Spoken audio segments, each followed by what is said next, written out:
«Эхо Москвы». Блог-аут. О новостях блогосферы на «Эхе Москвы» в Уфе. Добрый день, это «Эхо Москвы» в Уфе и ведущий программы «Блог-аут» Михаил Калинин, режиссер и сценарист. А вы спросите, почему у нас тут мужской голос, где моя соведущая Евгения Куцуева. Те, кто видят на Фейсбуке, она здесь, рядышком, но сегодня она наш гость. Итак, я представляю гостя этой программы Евгения Куцуева, руководитель Всероссийской школы блогеров и руководитель федерального проекта «Инвестируй в Башкортостан». Здравствуйте, Михаил, здравствуйте все наши радиослушатели. Здравствуйте, Евгения, здравствуйте, радиослушатели.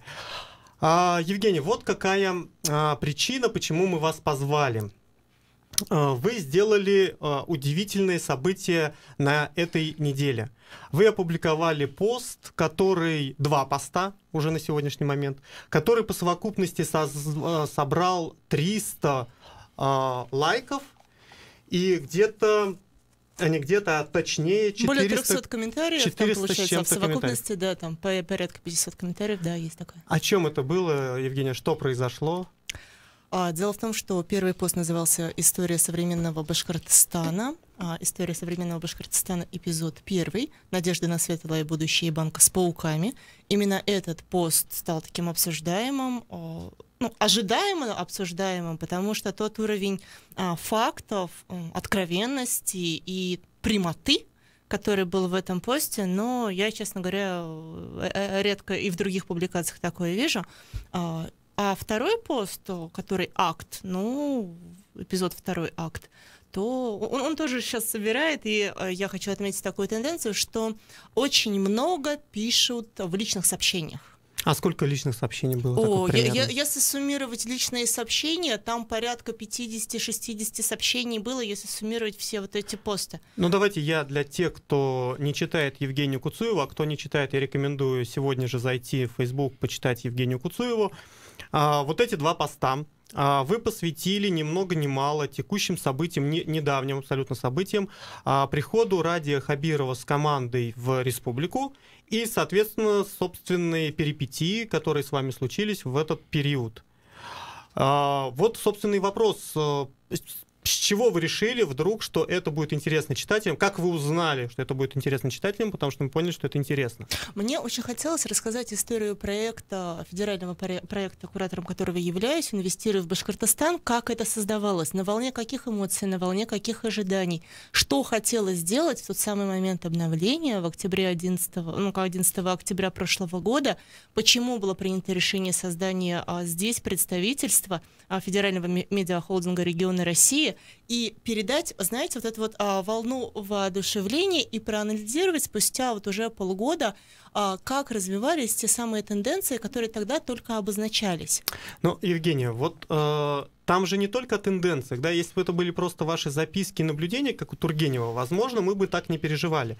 Но вы там вполне конкретно рассказываете истории, связанные с бриллиантами, связанные с вашим знакомством с лидером общественного мнения вот сейчас в республике Ростиславом Мурзагуловым, рассказываете о причине своего ухода из ТПП «Башкортостан» и что в этот момент на это повлияло, и как вас к этому принуждали. То есть такие вещи, которые обычно люди там оставляют где-то себе внутри. И вот реакции слушателей, ваших читателей на это, она же тоже поразительная. Что вы ожидали? Вы ожидали такую реакцию, которую получили? Да, в общем и целом, да. Чтобы нам пересказать кратко, история-то была в чем? Перемены, декларируем открытость, но что-то происходит не то, происходит сбой коммуникации. Мы еженедельно говорим об этом в наших эфирах здесь на «Эхо Москвы». И я попыталась проанализировать, из-за чего и из-за кого происходит это. И ретроспективно подошла к тому, что когда это все начиналось. И на самом деле вся эта история писалась с эпизода 3, когда я анализировала подходы Хамитова и Хабирова. То есть у нас будет еще впереди эпизод 3, нас ожидает. Да, наверное, можно уже сделать это заявление. Эпизод 3 будет, потому что с точки зрения реализации инвестпроектов и вот этого вот масштабного развития республики, я вижу, что циклы повторяются, притом повторяются один в один, но этот цикл цикл условных перемен, он сопряжен с некоторыми искажениями. И вот моя попытка была в том, чтобы осмыслить эти искажения. А если событийно смотреть, то там про что была история? Я написала 2 поста про шиханы. Это моя последовательная позиция, что я считаю, что должны быть 3 шихана, которые сейчас существуют, сохранены. Я эту позицию как бы никогда от нее не отказывалась. Однако, когда я впервые публично сказала, что не позволю грабить свою землю, это произвело какой-то такой эффект разорвавшейся бомбы, потому что перекидывали... Я тут вынужден как бы напомнить, что это произошло, когда вы работали в ТПП, и вы сообщили на своей личной странице свое вот это мнение по шиханам, а вам после этого предложили уволиться. Я правильно понимаю? Об этом конфликте. На самом деле предыдущий президент, естественно, торгово-промышленной палаты ничего такого не предлагал, слава богу, человек адекватный. Новый пришедший... Уже новый пришедший, это тоже вот странный момент, в котором я там до сих пор разбираюсь. О ком идет речь сейчас?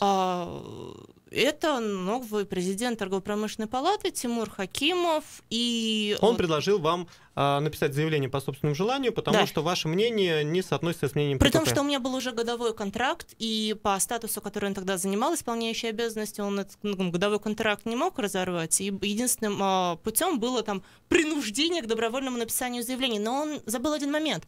Я все время возглавляла профсоюз администрации президента в Башкирии, и мы делали СТК для Башнефти, и вот эти вот все штуки, это были понятные Евгений, вещи. Получается так, что вы тот самый блогер, который пострадал за личное мнение, и вы в отместку теперь написали этот пост.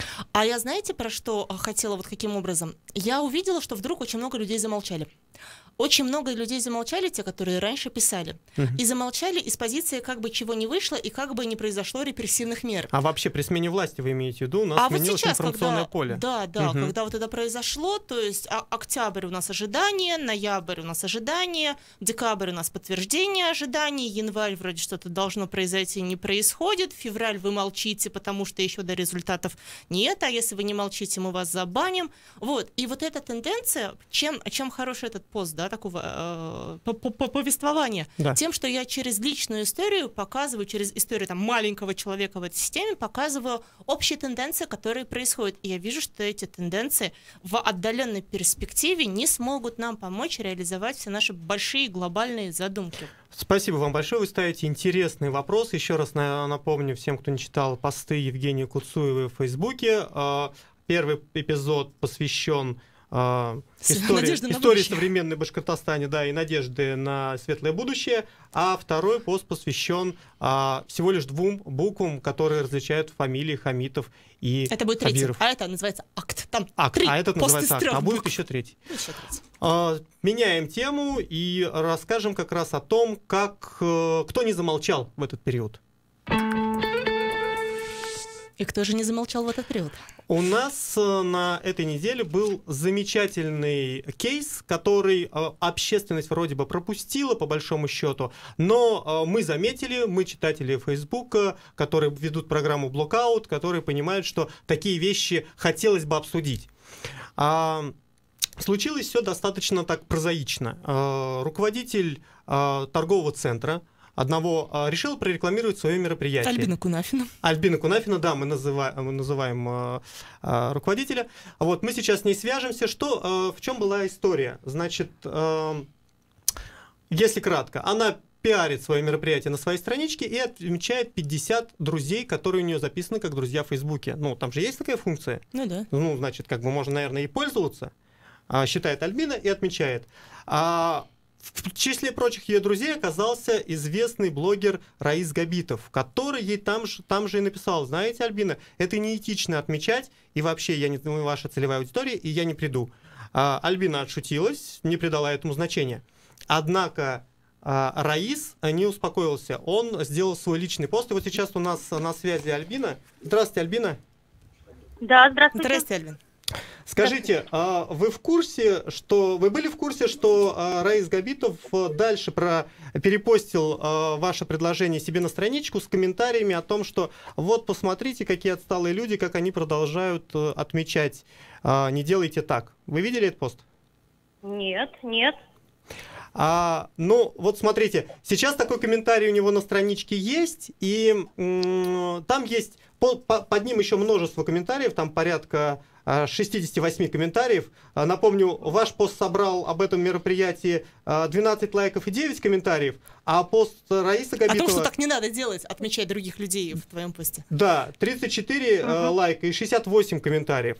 Включая комментарии, конечно, о, классно, я не знала, приду. Но в целом, как ваше отношение к этому? Ну, я-то ориентируюсь только же на свою страницу.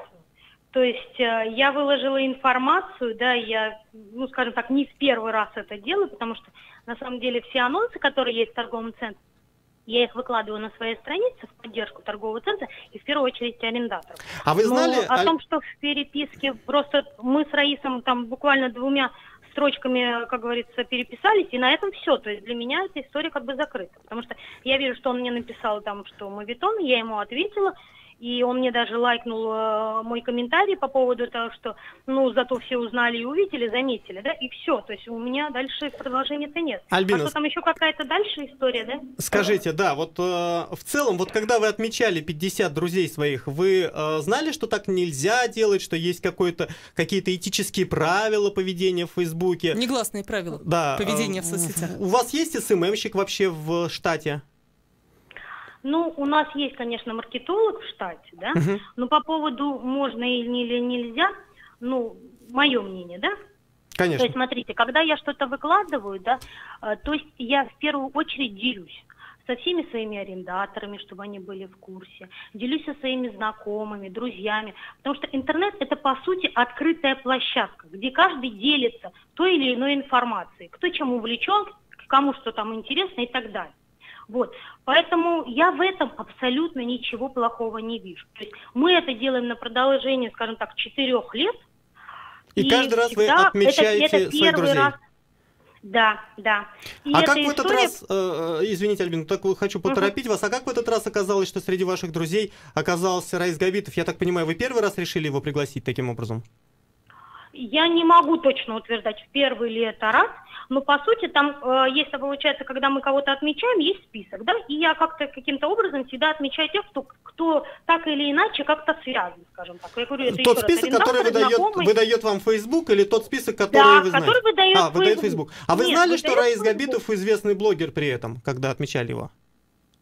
Ну, я вот прям не могу сказать, что я Раиса Габитова прям как-то специально выделила. Но вы знали, что он блогер, что у него активная жизненная позиция и так далее? Ну, конечно, я знаю, потому что он же у нас в торговом центре бывает довольно-таки часто. Он бывает в Едалии. Он очень там много статей, каких-то комментариев. То есть вы знакомы с ним Я были? его знаю, конечно. Это было не случайно, то есть вы просто посчитали его другом и отметили. Я правильно вас понял? Ну, конечно, другом. Потому что несколько дней назад он у нас был на мероприятии, например, на первом этаже у нас арендатор Мегафон проводил праздник, и он к нам приходил. То есть в этом ничего такого нет, что, ну, как-то я его отметила. Подождите секундочку. То есть вы постоянно работаете вместе, Раис на вашей площадке проводит мероприятия. Я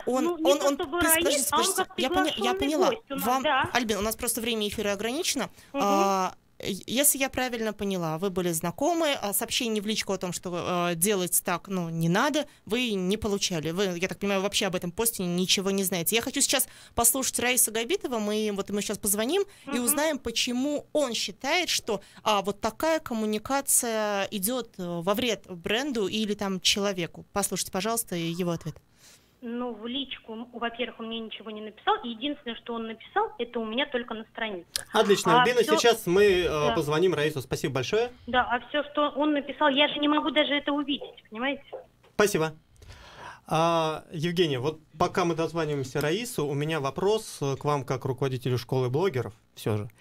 Существует какое-то такое этическое правило? На самом деле, вот эти негласные правила работы там, в Фейсбуке, в других соцсетях существуют. Они не, как кодекс не описаны, но если вот нам говорят, что Раис Габитов на связи, Еще не на свете. Так вот, если эти этические правила не описаны, это не значит, что их не существует. Ну, например, приглашать человека в группы. Вот спам такая рассылка, приглашение в группы, в добавлении. Сейчас Facebook изменил эту историю. Или, допустим, вот есть у нас прекрасный писатель, который любит меня отмечать в своих постах для того, чтобы я их увидела. Не говорит в личке: Жень, прочитай, а прямо отмечает. Я Вас нормально это к этому. раздражает? Нормально к этому отношусь. Я То есть читаю, зависит метку от снимаю. человека и от Зависит от степени отношения к знакомости. человеку исключительно. Раис Габитов на связи нам подсказывает. Раис, привет. Да, я на связи. Раис, привет. Мы сейчас Добрый разговаривали с Альбиной. день. Добрый день, Эхо Москвы. Да, привет. Разговаривали сейчас с Альбиной. Она не видит ничего страшного в том, чтобы отметить 50 своих друзей, тебя в том числе, и считает, что это норма. Она так делает 4 года, и все окей. Как ты считаешь? Да, что она натворила такого, Раис, что ты решил про нее написать? На самом деле, ну вот конкретно она ничего, но просто это была такая последняя соломинка, да, которая сломала спину верблюда. Дело в том, что многие, друзья, правильно говорил Евгения, да, близкие, не очень близкие, отмечают тебя в разных постах. Ну, я помню, я тебя отмечал периодически, вот когда мы запускали. Да, на самом деле, здесь нужно понимать, но есть этикет, допустим, вопрос такой, вот вы, допустим, в гости к себе в дом любого из своих друзей можете позвать в любое время, но, наверное, нет. Если близкий друг, он действительно может там в любое время прийти. Если там с работы кто-то, наверное, он может прийти по приглашению, да. А если это просто человек, которого ты, знаешь, где-то вот просто несколько здороваешься, наверное, он вообще не может к тебе прийти в дом, правильно? Вот. Ну смотри, Альбина сказала, что она тебя отметила именно потому, что видела тебя, вы там перемигивались, знакомились, общаетесь, и она считала тебя своим другом, потому что Facebook же называет это друзьями, а не знакомцами, понимаешь? Ну, вроде все бы как. понятно. Решила, что ты целевая аудитория, раз ты приходишь в торговый центр, наверное, там рядом живешь, еще как-то. Смотрите, да, действительно так вот есть, да, это просто аналогия была с домом, да, вот то же самое в Фейсбуке. Смотрите, во-первых, тебя могут отмечать прямо вот люди, с которыми ты там постоянно общаешься, да, где-то переписываешься, видишься там, да, и это, если это повод для тебя важный, там, понятно, допустим, вышло на Эхо там, Москвы в Уфе, там, передача со мной, и я меня отмечают, и это нормально, потому что для меня это важно, и я в этом участвую. Но потому что мы тебя пригласили, да, проговорили. То есть отметка, ты считаешь, должна быть предварительно согласована с человеком, которого отмечаешь. Либо согласована, либо он точно в этом участвует, и для него это важно. Это нужно понимать, да? Либо что-то еще. Иногда отмечают в благотворительных каких-то местах или в социальных. Типа вот у нас там то-то, то-то происходит, а что там, как ты думаешь по этому поводу, Раис Габитов? Если это касается какого-нибудь мусора где-нибудь в городе, я не очень понимаю. То есть ты имеешь в виду, если социальный конкретный вопрос к тебе или там к череде авторов, от которых хочется получить ответ, то это нормальная отметка. А если это рекламный информационный материал, то это уже как бы вторжение, да? Я хочу сказать, что есть, допустим, если говорят про какую-то вещь, про которую я не имею отношения или не понимаю, то это ненормально. То есть лишь бы там Кобзону или Раиса Габитова отметить, и Хабиру заодно. Вот. А если, допустим, это касается, условно говоря, темы, которой прям я реально занимаюсь, допустим, там, тропы туристические, там, да, или вырубка лесов, там, белорецкий, там, да, оба, это моя тема, и мне отмечают это правильно, потому что я начну что-то делать, да. А как надо было поступить, вот на твой взгляд? Вот есть какое-то мероприятие для человека, она же предприниматель, она же как бы, вот Альбина, я имею в виду, она вот человек дела, она продвигает там свою историю. Может, она никогда и не задумывалась об этом этикете, говорит, ладно, отмечу всех скопом. Ну нет, те, кто ходит, она же честно признается, я постоянно отмечаю один и тот же список. Коммерческое мероприятие, который, не имеет ко мне отношения, то есть я, не занимаюсь им, не представляю его, да. Да снимай метку и все. Меня в нем не очень этично. Вот. Хорошо, давай тогда поговорим про этику. Да. Смотри, она тебя отметила, тебе не понравилось, но ты пишешь, получается, об этом пост, помимо того, что прокомментировал на ее странице, где она видела. Теперь смотрите, теперь уже нюансы пошли, уже этики не сетевой, а человеческой. То есть я говорю, так делать неправильно. Она говорит, как неправильно? Зато сейчас, все, говорю, зато теперь сейчас все узнают. Она не только... Эта переписка была на ее странице, но ты же не успокоился на этом, ты после этого сделал пост на своей странице. И вот тут внимание, Раис, у меня вопрос про этику. А почему ты ее не отметил? Что вот Альбина меня не слушает, ребята, как считаете вы? Ты же просто за ее спиной сделал отметку и не сделал отметку ее и собрал, в общем-то, там комментарии.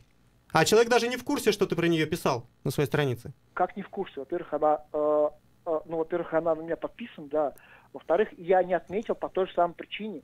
Ну, вот мы сейчас, хорошо, да. что все, кто слушает наш эфир, могут слушать все диалоги, просто до тебя мы вызывали, как бы вызванивали Альбину в эфир, она говорит, что вообще не в курсе, я отметила, и все, и больше не возвращалась к этому. Отметила, поговорила на своей страничке, и не в курсе, что Раис продолжает. Человек, как бы и ок, нормально. Да? Но смотри, вот. Раис, вот интересный момент, да, когда мы пишем про человека, как бы даем одно дело информацию, да, не подходящую как бы целевой аудитории, это один вопрос. А когда ты прям пишешь про этого человека и, честно говоря, ты же его критикуешь, да, а почему бы его не отметить, чтобы он имел возможность высказаться? Это, ну, журналистский принцип. Вот мы же не просто с Альбиной поговорили, мы и с тобой разговариваем, мы всех спрашиваем об этом мнении.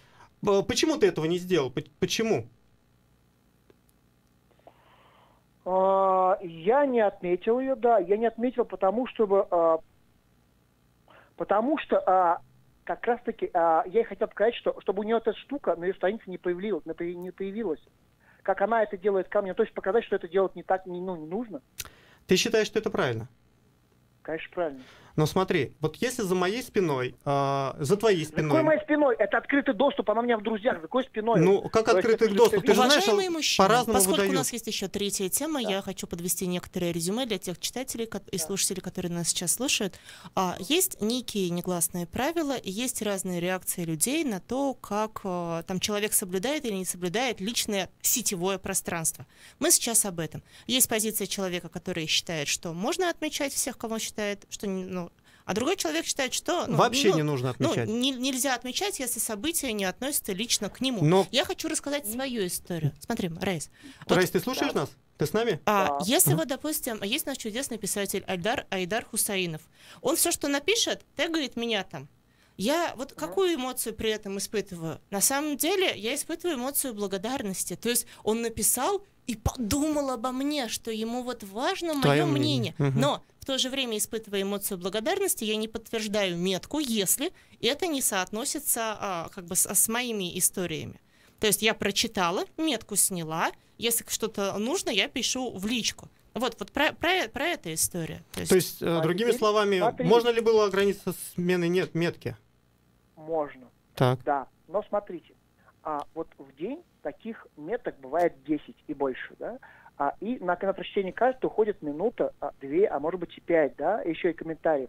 А теперь умножьте, это может быть 30 минут твоего времени личного, украденного у меня. Эксплуатация внимания, абсолютно один раз потрачу время и скажу, что это делать нельзя. Я, конечно, сразу удалил из друзей, чтобы мне нельзя было отмечать, да, и еще раз написал всем моим окружающим, что так делать не этично. Раис, а ты помнишь Игоря Коновалова? Конечно. Не отмечайте меня нигде. Тут, Раис, смотри, интересный момент. Все-таки я как бы за этику и за какое-то равноправие, за какую-то логику. То есть ты ее удалил из друзей, я правильно понял? А потом написал пост про нее. А сам считаешь, что она должна была увидеть твой пост, но ты же ее удалил из друзей. Нет, она-то меня не удалила из друзей, она-то все видит. В общем, господа, я думаю, что эту тему мы обсудим за эфиром, а у нас еще есть одна тема про то, как похорошела Уфа при Ульфате Мустафине. На эту тему нам остается 4 минуты, и поэтому я хочу сразу позвонить автору поста и заодно и спросить автор поста Владимир Кобзев. И этот автор поста последовательно в течение уже 6 лет проводит одну и ту же тему, что нельзя расклеивать объявления, что объявления замусоривают территорию, что когда у нас будет культура как бы не расклейки вот этих объявлений, у нас просто в городе станет гораздо чище. Я помню эти посты такого же ряда, как посты там про дороги, про асфальт и так далее. Володя последовательно... Про парковки. Да, последовательно, день за днем к этой теме привлекает внимание.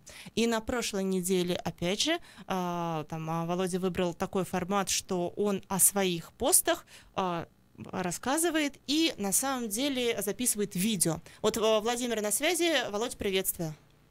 Приветствую. Расскажи, пожалуйста, почему ты решил вернуться вновь к этой теме и почему она так для тебя важна? Ну, смотрите, да, у нас в интернет-пространстве есть программа «Отблок», допустим, да, где я могу убрать рекламу с глаз долой. Да. Здесь же это я не могу, во-первых. Здесь мы еще У нас и так вывесок какое-то безумное количество. Смотрите, да, у нас уже был центральная улица и то же самое Сипайло. Но это еще полбеды. Это хотя бы хоть как-то цивилизованно. Не напрочь не цивилизованно, но хоть как-то в каких-то рамках. Но вот эти обклеенные... Вот я же еще 3 года назад делал акцию «Найдите мне необклеенную дверь». Мы нашли, всем городом нашли необклеенную дверь где-то в Зеленой Роще. Ну, вы можете представить весь идиотизм ситуации, когда у нас весь город обклеен, и там, где не обклеено, да, вот после субботника, там на тех местах цветы от клея. Ну, ребята, разве так можно вообще жить? Нет. И самое интересное, мы все время говорим, что мы с этим боремся. Вот я могу эту проблему побороть, ну, условно говоря, там за месяц, за 2. Просто взять и побороть, да? Потому что у этих людей есть имена, фамилии, да? Ну, прямо на объявлениях написаны заказчики, прямо скажем, да? Да, конечно, эти заказчики вон они идут. Вот я их снимаю, я вышел на улицу, просто встал в угол столба. Клеют исполнители, Владимир, но ведь на самих объявлениях конкретные люди прописали свои телефоны, продавая услуги. По сути, они подписались под преступлением. Да, есть закон о рекламе, есть закон у нас, это нормальное административное нарушение. Что делать, Владимир, в таком случае? Вот как мы это поборем? Ничего не делать, ничего вы не сделаете. Я боролся с этим 10 лет, объявлял акции. У меня одно такси, я на день, вот такси расклеил объявление, я сказал, пока не уберете, мы дестабилизируем такси. И люди подняли этот вместе со мной, и мы целый день, пока директор не позвонил в такси и сказал, мы все уберем. Понимаете? Мы вот эту проблему мы звонили в такси всем городом. То есть вот таким флешмобом, в принципе, один из способов решения общественным способом решения этой проблемы. Да, детский садик расклеил, новые столбы поставили у нас в парке Гафури, новые, прямо вот свежие, покрашенные. У нас в тот же день на Клею у нас оказались там столбы нового детского садика. И Владимир, это люди с высшим образованием педагогическим. Вам напутствие, остается 1 минута буквально. Вам уж напутствие новой администрации главы. Какое напутствие? Не успел он сказать, как он сказал, я буду бороться. Ни шагу не сделано, понимаете, ни шагу. Вот эти, то, что я сфотографировал, отлично. Вот то, что я сфотографировал, то есть, вы посмотрите, это на новые столбы, понимаете? Отлично, спасибо большое, Владимир, мы выходим из эфира, мы приглашаем всех желающих на страницу Владимира Кобзева, вы сможете там посмотреть подробности по этой проблеме. Радио «Эхо Москвы».